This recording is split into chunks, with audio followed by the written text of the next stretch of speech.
Hello everyone, welcome back to YouTube channel Class 11th Business Study Part 2। तो part 2 में हम पढ़ते हैं क्लासिफिकेशन ऑफ बिजनेस। जैसे कि कल बताया था मैंने फर्स्ट लेक्चर में कि जो ह्यूमंस होते हैं वो दो तरह की एक्टिविटी परफॉर्म करते हैं, एक economic activity, second non economic activity. Economic activity वो एक्टिविटी होती है जो हम किसी मनी के लिए करते हैं, जिससे हमें मनी रिसीव होती है। हम कुछ ऐसी एक्टिविटी परफॉर्म करते हैं जिसके बदले में हमें मनी मिलती है, वो होती है हमारी इकोनॉमिक एक्टिविटी। अब नेक्स्ट आती है हमारी नॉन इकोनॉमिक एक्टिविटी। ये हम क्यों करते हैं? साइकोलॉजिकल नीड्स को सेटिस्फाई करने के लिए। इसमें हम मनी के लिए काम नहीं करते हैं, इसमें हम वो एक्टिविटी परफॉर्म करते हैं जिससे हमें साइकोलॉजिकल सेटिस्फैक्शन मिल सके। तो आई होप आपको ये कल फर्स्ट लेक्चर में समझ आई होगी। तो अब हम पढ़ते हैं इकोनॉमिक एक्टिविटीज़ के कुछ further parts, employment, business, profession. अब एम्प्लॉयमेंट क्या होता है? जैसे कि मैंने कल बताया था कि एक टीचर है, वो स्कूल में पढ़ाती है रेगुलर बेसिस पर, जिसके बदले में उसको क्या मिलती है? सैलरी मिलती है। अब ऐसे ही सेकंड एग्जांपल लेते हैं, जैसे वर्कर हैं, वो कंपनी के अंदर काम करते हैं, ठीक, हार्ड वर्क करते हैं, जिसके बदले में उनको क्या मिलती है? सैलरी मिलती है। तो ये क्या होता है? हमारा एम्प्लॉयमेंट। नेक्स्ट आता है हमारा बिजनेस। मैंने आपको बताया था कि बिजनेस क्या होता है। बिजनेस सेलिंग और buying of goods and services for earning profit, ये होता है हमारा बिजनेस। तो थर्ड होता है प्रोफेशन। प्रोफेशन का मतलब क्या होता है? देखो, इसमें क्या होता है, ये विदाउट हार्ड वर्क अपनी नॉलेज के बेस पर किसी को सजेशन देते, आइडियाज़ देते हैं, एडवाइस देते हैं। तो ये क्या होता है? हमारा प्रोफेशन। इसके बदले में हमें क्या मिलती है? फीस रिसीव होती है। जैसे फॉर एग्जांपल लॉयर को क्या रिसीव होती है? फीस। उसको सैलरी नहीं मिलती क्योंकि वो एक प्रोफेसर है, तो उसको क्या रिसीव होगी? फीस। तो आई होप आपको ये कल वाले लेक्चर में समझ आए होंगे। अब हम पढ़ते हैं बिजनेस। बिजनेस को दो पार्ट में डिवाइड करा है, फर्स्ट इंडस्ट्री, सेकंड कॉमर्स। सबसे पहले हम पढ़ते हैं कॉमर्स क्या होता है। देखो, कॉमर्स क्या होता है? अब कॉमर्स क्या होता है? कॉमर्स को देखो मैं एक सिंपल लैंग्वेज में बताती हूँ। जैसे कि हम कॉमर्स के अंदर वो एक्टिविटी परफॉर्म करते हैं, जैसे कि हमें कोई भी प्रोडक्ट, कोई भी गुड्स या सर्विसेज हमें अपने पास से कंज्यूमर तक पहुंचाते हैं, डायरेक्टली या फिर इनडायरेक्टली। हम इसके अंदर डायरेक्टली और इनडायरेक्टली एक्टिविटीज़ परफॉर्म करते हैं। और जो गुड्स हम लार्ज क्वांटिटी में प्रोड्यूस कर रहे हैं, मैन्युफैक्चरिंग कर रहे हैं, तो उसको इस कंज्यूमर तक पहुंचाना एक स्मॉल क्वांटिटी में, ये क्या होता है? हमारा कॉमर्स होता है, ठीक।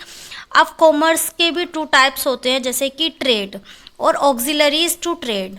तो अब ट्रेड क्या होता है? ट्रेड मैंने कल भी बताया था। ट्रेड क्या है? ट्रेड एक इंटरनल पार्ट है कॉमर्स का, जिसके अंदर हम बाइंग करते हैं, सेलिंग करते हैं गुड्स एंड सर्विसेज का। इसमें क्या करते हैं? हम गुड्स को मैन्युफैक्चरिंग करते हैं और कंज्यूमर तक उसको पहुंचाते हैं, ठीक। ट्रेडर्स जो होते हैं वो एक एज अ मीडिएटर का काम करते हैं between manufacturer and consumer. Manufacturer से वो माल लेते हैं और कंज्यूमर तक पहुंचाते हैं, जिसके बदले में वो क्या करते हैं? प्रॉफिट अर्न करते हैं। यही होता है हमारा ट्रेड। अब ट्रेड को हमने दो पार्ट में डिवाइड करा है, इंटरनल एंड एक्सटर्नल। इंटरनल के अंदर क्या होता है? जो हमारी कंट्री के अंदर ही अंदर होता है, ठीक। हम आउट ऑफ कंट्री नहीं करते हैं, हमारी कंट्री के अंदर ही जो ट्रेड होता है वो होता है हमारा इंटरनल ट्रेड। अब इंटरनल ट्रेड भी टू टाइप्स के होते हैं, जैसे होल सेल एंड रिटेल। देखो, होल सेल का मतलब ही ये होता है कि कोई भी चीज़ हमें बल्क में प्रोड्यूस करना।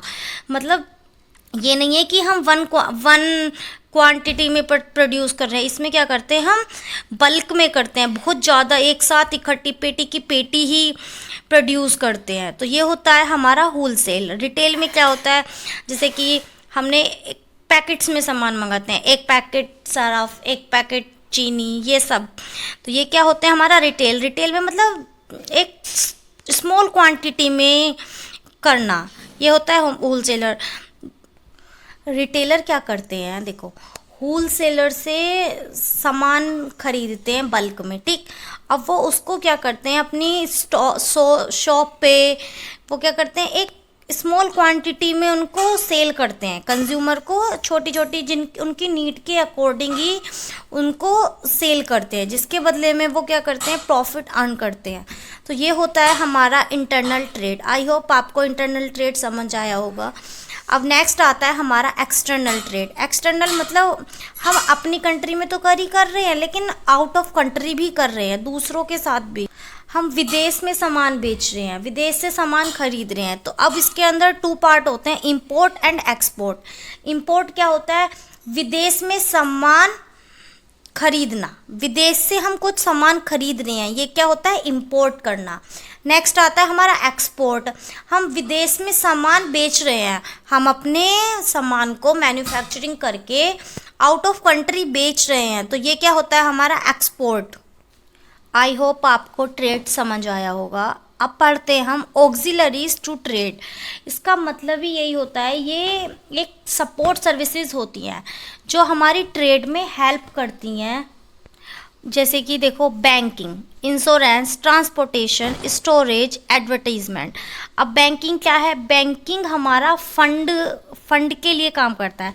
अगर हमें जैसे कुछ हमें बनाना है, हमारे पास मनी की कमी है, तो हम बैंक से लोन ले सकते हैं, हम बैंक से फंड कलेक्ट कर सकते हैं, जिससे हम अपनी इंडस्ट्री को, अपनी ट्रेड को कंटिन्यू कर सकते हैं। नेक्स्ट आता है हमारा इंश्योरेंस। इंश्योरेंस क्या होता है, एक रिस्क होता है। मतलब अगर हमें ज़रूरी तो नहीं है कि हमारा सारा ही हमारा गुड्स सेल हो जाएंगे, कुछ ना कुछ ऐसे होंगे जो बेकार हो जाएंगे। तो ये क्या होता है, हमें इंश्योरेंस एक्टिविटी फैसिलिटी देता है कि हम इसको इंश्योर करके रखते हैं, जिससे हम अपने रिस्क से बच सकते हैं। अब आता है हमारा ट्रांसपोर्टेशन। ट्रांसपोर्टेशन बहुत इंपॉर्टेंट रोल प्ले करता है हमारा वन प्लेस से अनोदर प्लेस पर गुड्स को, सर्विसेज को ट्रांसफ़र करने में। प्लेस ये क्या होता है, ये एक टाइप से ये मानो कि यही हमारी रूट होती है ट्रेड करने की। क्योंकि जब हमने अपना प्रोडक्ट बना तो दिया, लेकिन हम अब उसको दूसरे जिस कंज्यूमर तक कैसे पहुंचाएंगे, ट्रांसपोर्टेशन की हेल्प से ही तो पहुंचाएंगे। तो ट्रांसपोर्टेशन क्या करता है, हमारा ट्रेड में हेल्प करता है, ये भी एक हमारी सपोर्ट सर्विसेज होती है। नेक्स्ट आता है स्टोरेज मतलब देखो, जो भी हमने गुड्स मैन्युफैक्चरिंग कर रहे हैं, अब हम ऐसा तो है नहीं कि जितनी कंज्यूमर ने जितनी डिमांड करी हम उतने ही प्रोडक्ट प्रोड्यूस करेंगे। हम क्या करते हैं, इसको मतलब हम एक्स्ट्रा मैन्युफैक्चरिंग करके रखते हैं और उसको हम एक स्टोर करके रखते हैं, ताकि अगर हमें बल्क में ज़्यादा से ज़्यादा प्रोड्यूस करना पड़े तो हम स्टोर से निकाल के हम मार्केट के अंदर सेल कर सकें। ठीक, तो ये होता है स्टोरेज। ये भी एक हमारी सपोर्ट सर्विसेज होती है जो ट्रेड में हमारी हेल्प करती है। हम अपना कोई भी प्रोडक्ट में उसे स्टोर करके रखेंगे, हम टेंशन फ्री रहेंगे कि अब हमारे पास स्टोर है, तो जब भी हमें ज़रूरत होगी तब हम उसको स्टोर से निकाल के हम उसको ट्रेड कर देंगे।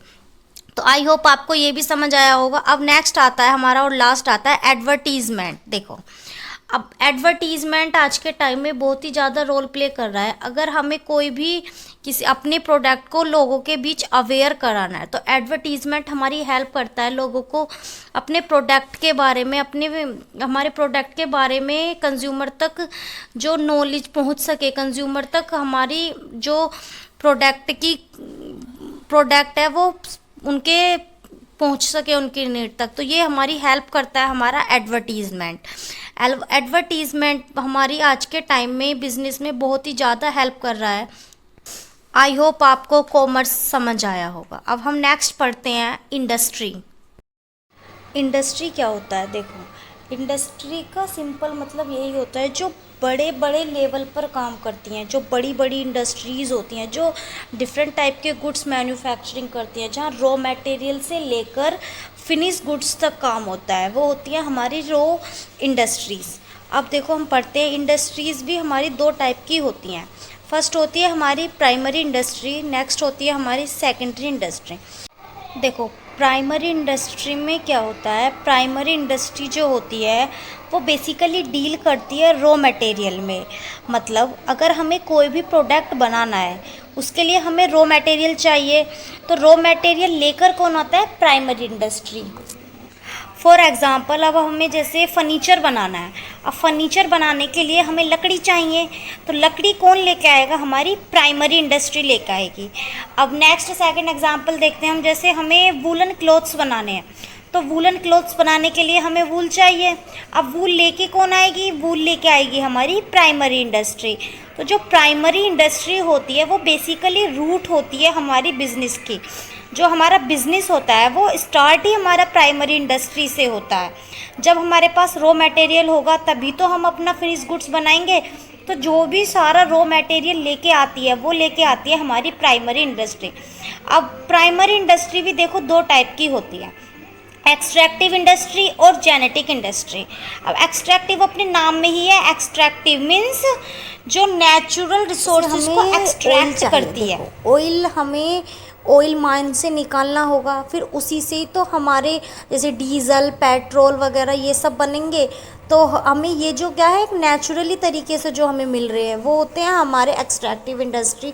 सेकंड आती है हमारी जेनेटिक इंडस्ट्री। जेनेटिक मतलब जो हमें प्लांट और एनिमल्स के द्वारा मिलते हैं, जो जेनेटिकली मिलते हैं, वो होती है हमारी जेनेटिकली। प्राइमरी के अंदर आता है ईजी, एक्सट्रैक्टिव और जेनेटिक। अब सेकेंडरी इंडस्ट्री में क्या आता है, जो भी प्राइमरी इंडस्ट्री से हमने रॉ मटेरियल कलेक्ट करा है, जो भी प्राइमरी इंडस्ट्री रॉ मटेरियल लेके आई है, उससे एक यूज़फुल प्रोडक्ट बनाना, इसमें एक रॉ मटेरियल को कन्वर्ट करते हैं फिनिश गुड्स में, वो कौन सा काम वो करती हैं हमारी सेकेंडरी इंडस्ट्री का। अब इसके अंदर भी दो आती हैं, एक होती है मैन्युफैक्चरिंग, दूसरी होती है कंस्ट्रक्शन। अब मैन्युफैक्चरिंग के अंदर भी हमारे 4 प्रोसेस होते हैं, processing, assembling, analytical and synthetic. और कंस्ट्रक्शन के अंदर होते हैं हमारा, कंस्ट्रक्शन मतलब जैसे रोड बनाना, डैम बनाना, बिल्डिंग बनाना, ब्रिज बनाना, ये सब क्या होता है कंस्ट्रक्शन, जो एक कंस्ट्रक्शन चलता है। मैन्युफैक्चरिंग मतलब जो हमारा रॉ मटेरियल आया है उससे एक फिनिश गुड्स बनाना, एक यूज़फुल प्रोडक्ट बनाना, जिसमें हमारा प्रोसेसिंग होता है, असेंबल करते हैं उसको, एनालिटिकल करते हैं, सिंथेटिक। तो ये थी हमारी classification of business studies. I hope आपको समझ आई होगी। अगर आपको मेरी वीडियो ये अच्छी लगी हो तो प्लीज़ लाइक करें, शेयर करें एंड सब्सक्राइब करें। Thank you for watching my video.